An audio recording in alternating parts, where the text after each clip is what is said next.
자, 지금부터는요. 파장입니다. 오늘 이 선거의 파장.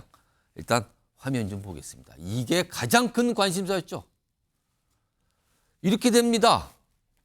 징역 1년에 집행유예 2년. 만약에 이게 쭉 진행이 돼서 대법원에 확정이 된다고 가정을 해보겠습니다. 그렇다면요. 일단 이재명 대표 개인적으로는요. 의원직 상실입니다. 국회의원직. 그리고 피선거권 10년 확정 판결이 나온 뒤부터 10년 박탈이에요. 그러면 다음 대선에 출마를 못하는 겁니다. 지금요. 이게 지금 굉장히 초미의 관심사였거든요. 확정이 되면 이렇게 되는 겁니다. 자, 이승훈 민주당 부위원장. 이렇게 되면 민주당의 대선 전략이 자칫 큰 차질을 빚을 수 있다. 이런 얘기가 나왔어요. 그런 와중에 지금 연말이면 김경수 전 경남지사가 또 귀국을 합니다. 그리고 최근에 김경수, 김동연 경기지사 또 만나기도 했어요. 이재명 대표의 대선과도. 이거 어떻게 되는 겁니까? 일단 국민들 입장에서 보면 굉장히 나쁜 결과가 나왔기 때문에 마음이 좋지 않을 것으로 보여지는데요. 민주당 지도부 그리고 민주당 당원들 또 민주당을 지지하는 분들은 전혀 흔들림이 없을 것이고 오히려 이재명 대표를 중심으로 더 똘똘 뭉칠 거라고 생각을 합니다. 이게 정의의 여신은 한 손에는 칼을 들고 한 손에는 저울을 들고 있잖아요. 지금 네. 윤석열 정부가 보여주는 것과 또 검찰의 행태는 야당에게만 표적 수사하고 정적 수사를 하고 있기 때문에 이게 유죄 판결이 나오더라도 그러면 윤석열 정부는 윤석열 대통령은 김건희 여사는 왜 수사를 안 해? 라고 하는 거고 최근에 명태균 씨 발언에서도 김혜경 씨는 10만 원, 6명이 밥 먹었다라고 150만 원 벌금 받았습니다만 지금 500만 원 받았다는 거잖아요. 그러면 공직선거법 위반이고 10만 원에 150만 원이면 500만 원이면 얼마나 받아야 되겠습니까? 그만큼 지금 이재명 대표 판결에 대해서 불안해한다기보다는 오히려 왜 우리나라 사법부와 검찰이 이렇게 편향된 결과가 나올까에 대한 의문을 많이 품고 있기 때문에 오히려 저는 국민의힘도 지금 웃고 있을 때가 아니고요. 더 긴장해야 되고 더 공정해질 수 있도록 노력해야 되는 것이지 지금 이거에 만족해하고 있으면 과거 구속영장 기각됐을 때 총선에서 그냥 완전 졌잖아요. 이재명 대표 구속만 되면 다 되는 줄 알았었지 않습니까? 그런 과거의 교훈들을 좀 생각하셔야 될 것 같습니다. 자, 일단 이게 1심이에요, 아직은. 그리고 2심, 항소의 2심, 그리고 대법원까지 가겠죠. 만약에 대법원에 가서 최종 확정이 된다면 전제가 좀 필요합니다.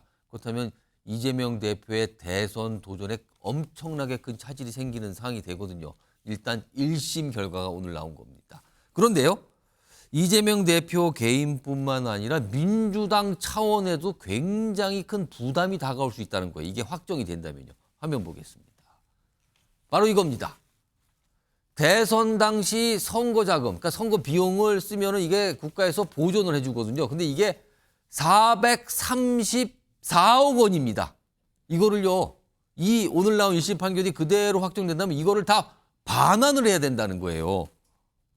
이와 관련해서 앞서서 여야에서 한 얘기가 좀 있습니다. 들어보시죠. 당선 무효형이 만약에 나오면 434억을 민주당이 토해내야 하고 434억을 토해내면 다수당인 민주당이 공중분해될 거다. 그런데 그 434억 반환해도 민주당에 500억 가까이 자산이 남는다는 분석이 있었습니다. 당선 무효형 나도 공중분해 안 되는 거죠. 그런 자해 마케팅 안 통한다는 말씀 드리고 싶습니다. 그 말 자체가 참 얄밉지요. 나머지 불나갖고 죽게 생겼는데 불나고 집 타지면은 내가 사겠다는 거하고 똑같은 발언을 하고 있는데 얄미워요. 이것은 우리가 대법까지 가야 돼서 판단할 문제이지 지금 이러쿵저러쿵 문제는 아닙니다. 이것이 대법까지 확정이 된다 할지라도 민주당이 434억 원을 토해낼 것이야 문제는 법리적으로 우리도 할 말은 있어요. 지금. 법리적으로 할 말 있다. 마지막 말인데 송영우 대변인.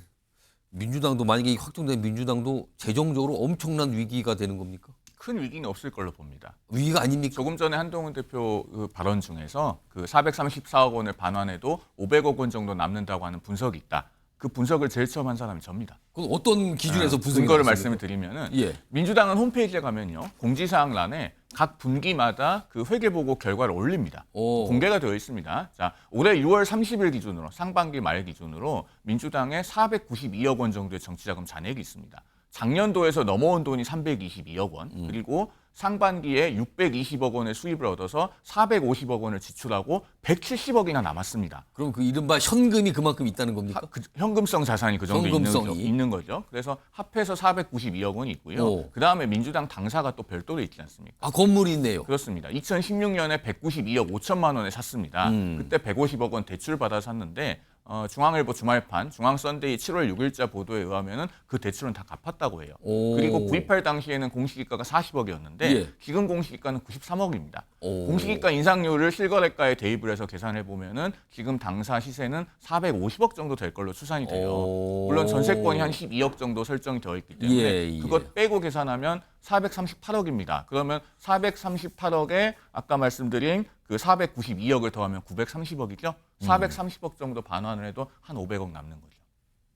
이승훈 부위원장 맞습니까? 지금 돈이 남는다 그러는데 그 건물하고 현금 갖고 있는 걸 합치면 이 반환금 434억을 만약에 대법원까지 이 판결을 확정해서 반환해야 돼도 돈이 또 있다, 여유가 있다 이런 분석이신데 지금. 저보다 민주당을 더 잘하시는 것 같은데요. 그 당의 자산은 두 가지입니다. 국민의 혈세고요. 하나는 또 당비입니다. 네. 당원들이 한 150만 명이 넘기 때문에 당비가 엄청 많이 들어오고 이건 민주당을 지지하는 세력들의 어떤 이런 당비 납부인 것인데 뭐 재산이 1,000억 있는데 500억 없어지면 어때? 라고 하는 것 자체가 예. 굉장히 저는 잘못된 표현이라고 생각되고요. 아까 말했듯이 정말 얄미운 표현인데 아. 지지자들 입장에서는 굉장히 나쁘죠. 그리고 그렇습니다. 대통령이 되면 상대방의 정적을 너무 쉽게 제거하고 민주당의 조직력을 약화시킬 수 있는 거죠. 예를 들어 1,000억이 있는데 500억이 날아갔다. 그럼 예. 직원들도 해고해야 되겠죠. 그리고 어떤 행사도 축소돼야 되겠죠. 민주당의 어떤 모든 정책이라든가 이런 것들이 기능이 약화되는 거거든요. 예. 그런 측면에서 쉽게 정적과 민주당을 제거할 수 있다는 측면에서 이게 공직선거법이 이만큼 위험한 것이다 말씀드리고요. 그런 측면에서 마지막으로 한 말씀 드리면 윤석열 후보가 장모가 10원 한 장 피해 준 적 없다 했잖아요. 근데 유죄 판결 받지 않았습니까? 김건희 여사가 도이치모터스 주가 조작 관련해서 4,700만 원의 손해봤다라고 했잖아요. 근데 주가 조작범들이 4,700만 원 지금 돌려줬다라고 얘기를 했다라고 하잖아요. 이거 명백한 허위 사실이잖아요. 근데 대통령이 되면 수사 안 하고 상대방만 수사해서 434억 뺏고 당대표에 대한 선거권 당선 무효이 돼서 대통령직 못 나가게 된다라고 한다면 너무 쉬운 거잖아요.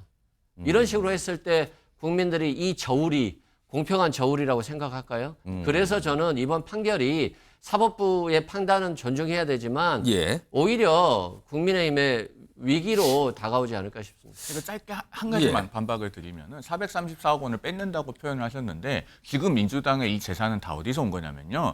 대부분 국고 보조금에서 왔습니다. 제가 아까 말씀드리기를 상반기에 620억을 예, 벌어들여서 450억 쓰고 170억을 남겼다고 했잖아요. 올해 총선이 있기 때문에 경상 보조금 말고 선거 보조금도 받아서 그런 거예요. 그러니까 한마디로 말씀드리면 민주당이 만약에 434억 원을 반환해야 되면 예. 그것은 국고에서 와서 국고로 돌아가는 겁니다. 공수의 공수가 같은 거예요. 엄격히 말하면 세금이다. 그 말씀을 해주신 거죠. 그리고 이 얘기를 하게 된 배경이 민주당에서 한편으로는 장외 집회를 통해서 사법부를 겁박하면서 다른 한편으로는 당선 무효형을 선고하면은 민주당이 마치 폭삭 망할 것처럼 그런 말씀들을 많이 하셨습니다. 그렇기 때문에 사실은 그렇지 않다. 외부에서 이런 루머를 가지고 양형에 영향을 미치려고 하지 말라라는 차원에서 이런 얘기 나왔던 겁니다. 한마디만 예, 말씀하세요. 돌려드리면 저희들이 집회 안 할 테니까요. 김건희 여사 특검 받아들이세요. 그래서 똑같이 수사받으면 되잖아요. 한쪽은 수사 안 받고 한쪽만 수사받아서 기소하고 재판받으면 너무 쉬운 게임 아닌가요? 알겠습니다. 이런 공정하지 못한 게임입니다. 이거. 자, 치열하게 지금 공방 벌이고 계세요, 지금. 그리고 한동훈 대표가 500억 정도 남잖아요 한 거는 송영우 대변인이 분석해서 그 자료가 저렇게 공개가 됐다 이런 설명도 해주셨어요.